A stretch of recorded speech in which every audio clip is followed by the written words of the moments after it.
dia akan masuk surga.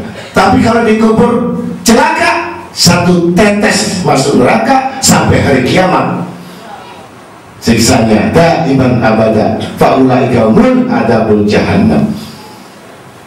Jadi taruhan ini masa hidup kita. Kalau kita biasa sujud sama Allah Ta'ala, matinya sujud. Kalau kita biasa baca Quran, matinya baca Quran. Man ahabba saya nasra min dzikri. Ya. Kalau kita biasa nyanyi, ya matinya nyanyi dulu. Kalau mati banyak utang, yang dipikirin utang, malaikat Israel. Ya. Bahkan sekarang nggak sedikit orang-orang yang sudah terpaksa bahwa dunia ini sebagai jaminan hidup, padahal kematian dekat. Setiap hari kita dikurangi umur, nggak pernah nyesel. Tapi kalau kita kehilangan 1 juta, sampai mati kita ingat siapa yang nipu kita. Betul apa betul? Itu manusia. Betul? Jadi Tuhannya siapa? Nyebut Allah, tapi mikir duit. Ya. Semua orang mikir duit, tapi jadikan dunia ini sarana, bukan jaminan. Hidup ini seperti pengembara, yang mana kita bernaung di pohon yang teduh. Sebentar kita hidup di dunia, kemudian meneruskan perjalanan yang panjang, yang tidak ada batas waktu, dan tidak ada yang tua-tua itu tidak boleh masuk surga. Karena semua jadi muda, umur 25 tahun. Bagaimana kalau umur yang 80 masuk surga, ketemu bidadari? Bagaimana? Ya, atau anak kecil ketemu bidadari, nggak ngerti kapan kawinnya. Jadi umur rata-rata 20-25 sampai 33 tahun dalam keadaan sehat walafiat. Kalau disiksa ya umur sekian, kalau dapat senang ya sekian. Maka mudah-mudahan kita ini istiqomah. Rabbi zidna ilman nafi'an wa qina amalan maqbul wa taqabbal doa mustajab. Mudah-mudahan kita ditambahkan ilmu oleh Allah yang bermanfaat dan dikabulkan doa-doa kita, agar kita diampunkan dosa-dosanya.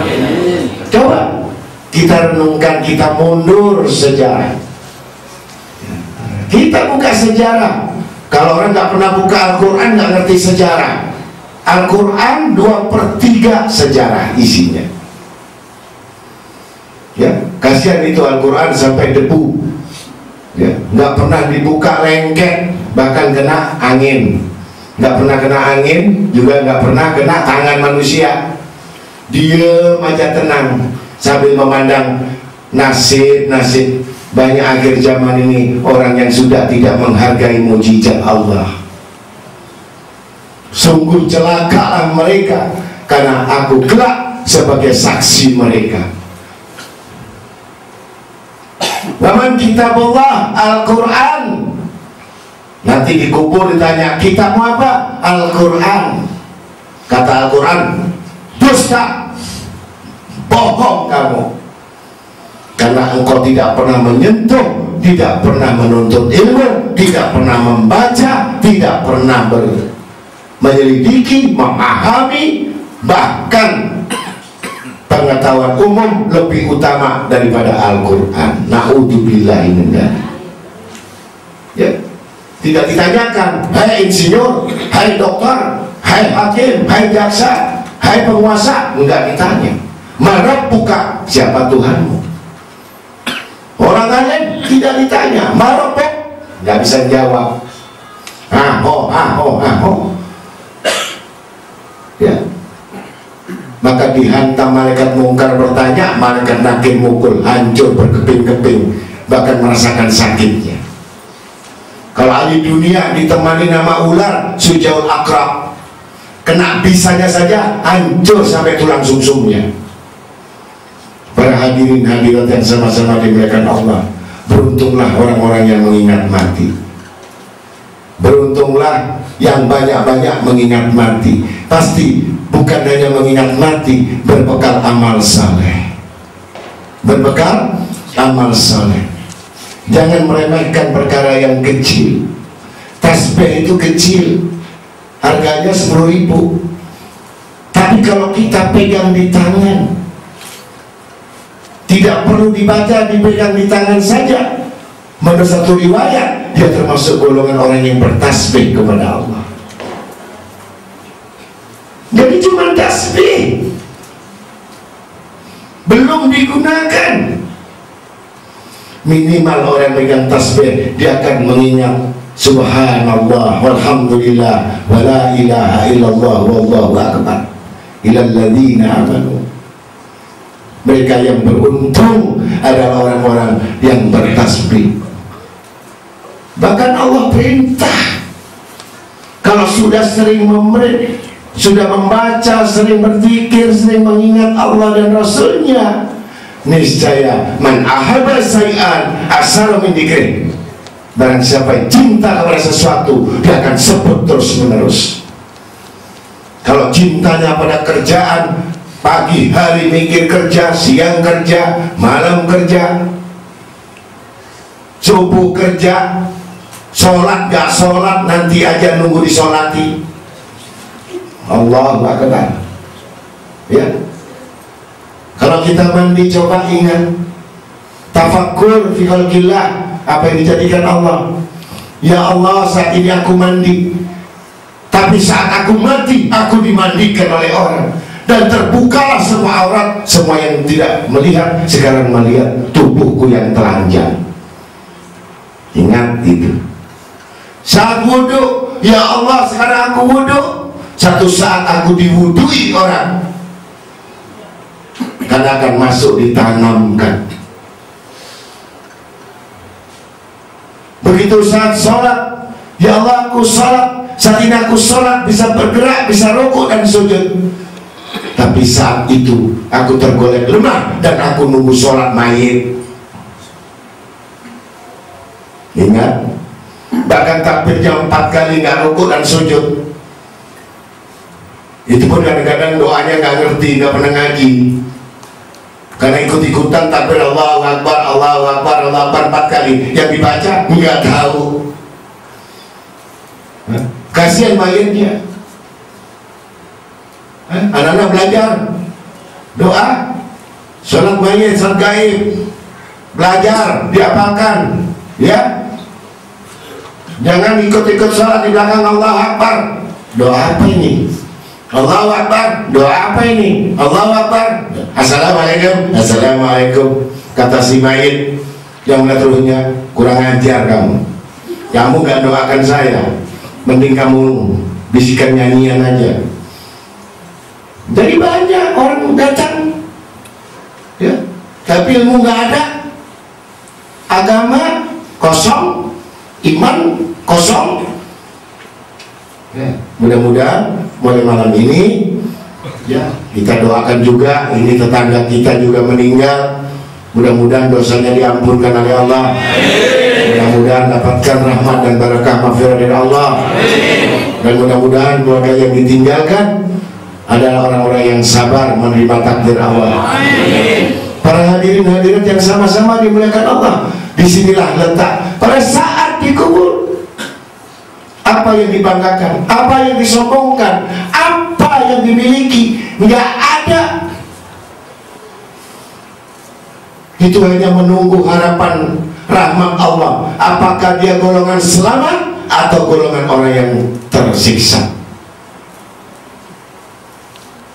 Satu persatu orang yang mengantar pulang masing-masing kediamannya, lupa bahwa apa yang dulu telah dilakukannya tidak bilang begitu. Dan jangan menyangka semua perbuatan amal kita tidak tercatat di Lauhil Mahfuz. Mudah-mudahan dosa-dosa kita yang lalu, dosa sekecil apapun, Allah menutupi dosa-dosa kita. Allah maghfiratuka al-asawdunubina wa rahmatuka arja indana min a'malina. Allah masturna bisrikal jamil, Allah masturna bisrikal jamil, Allah masturna bisrikal jamil ya arhamar rahimin. Mudah-mudahan kita dapat ampunan dari Allah dan ditutupi dengan keindahan-keindahan tirainya, dengan rahmat kasih sayangnya dan berkat selawat Nabi Muhammad SAW. Para hadirin hadirat yang sama-sama dimuliakan Allah Ta'ala, begitulah kehidupan. Kalau kita mengingat terus mati, nggak bakal kita ini aneh-aneh, ya, nggak aneh-aneh, diundang tidak diundang, itu rezeki. Rezeki itu nggak perlu dipaksa. Kalau memang sudah dapat, ya sudah bagiannya. Gak perlu dibingungin, gak perlu tanya sama orang kaya soal rezeki. Soal rezeki tanya kepada Allah. Kami yang meliputi, yang membagi rezeki, bukan kita yang menjamin rezeki. Coba kita renungkan, ya. Kita melihat itu kebun binatang di Surabaya besarnya. Itu 1 bulan nggak cukup 200 juta untuk kasih makan macan, susunya, gajah, semua binatang itu 200 juta. Kalau yang masuk itu nggak ada 200 juta, rugi KBS. Yang ngurusin kebun binatang rugi. 1 bulan 200 juta. Daging mentah, daging berapa kilo, berapa kintal, macannya gede-gede. Ya, bingung yang ngurusi kantor, ya, siang jagain, siang malamnya, bagaimana tidurnya, bagaimana suntiknya, bagaimana obatnya, bagaimana vitaminnya, itu ngurusi belum ada satu wilayah Surabaya. Coba kamu perhatikan bagaimana Allah yang mengatur rezeki. Sa Afrika, sa Kalimantan, sa Timur, binatang buas, nggak ada yang kecil-kecil, makin angker macannya. Betul? Singanya makin gagah, burung gagaknya terbang kian kemari, mulai kidang sampai buaya sampai semut, semua dipikirkan oleh Allah rezekinya. Tidak ada satupun yang nggak makan, nggak perlu daging, nggak perlu biaya. Belum India, belum kutub utara, kutub selatan, anjing laut, belum lagi. Belum binatang ikan yang di dalam air, belum lagi. Kamu punya mata, punya akal, bingung rezeki, Masya Allah, kalah sama kambing. Kalah sama kambing.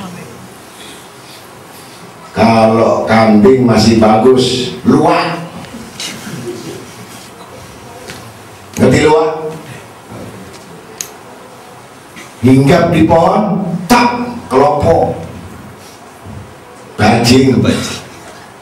Luak itu bahasa Indonesianya bajing. Paham? Nah, kalau kita manusia duduk baca subhanallah, baca subhanallah, Allah mikir kamu, bukan kamu mikir Allah.